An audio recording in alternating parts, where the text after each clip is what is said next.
So moving forward, we're going to learn how to factor trinomials, polynomials in general that are not necessarily special cases. But for right now, this worksheet should be pretty quick and easy because you're assuming it's a special case. I see plenty of perfect squares. Here I have a difference of two squares. Here I see a trinomial, perfect square trinomial. I know it's subtraction, so we're going to be able to go through these first problems pretty quickly. Once you get to the next few, this is where some people struggled with the exit ticket. The first thing you always want to scan any problem for is a GCF. So we always look for a GCF first. If there's kind of a major piece we can factor out, divide out, we want to do so. So here, I'm going to notice that they're even.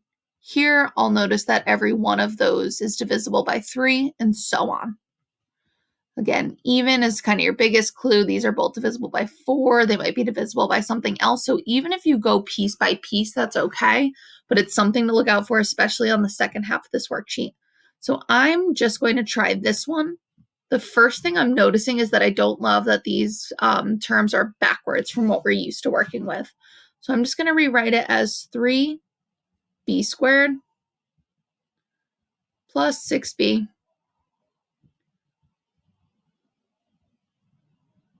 plus 3. I hope at this point it's getting pretty automatic that we know to kind of write those in descending order. From there, my GCF is 3. So I'm going to undistribute that essentially and see what's left. 3b squared divided by 3 would leave me with b squared.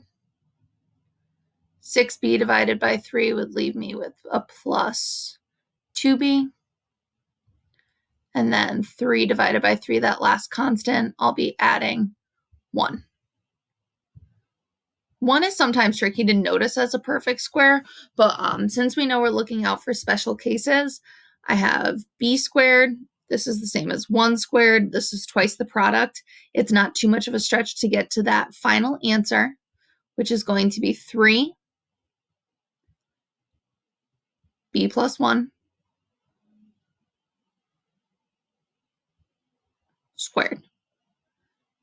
And you could write out both b plus 1, they're equivalent, but if we can use an exponent there to kind of really show that it's a perfect square trinomial to reduce what we have to write down, that's a good thing. So for this worksheet, what I'm going to ask you to do is try these problems, write down your answers, but don't worry too much about it. I'm assuming, like I said, that a lot of this work is going to be pretty automatic at this point, especially for those first 10. Even if you want to skim the first 10, check the answer key and see how you did, and then try these in your notebook, I'm okay with that.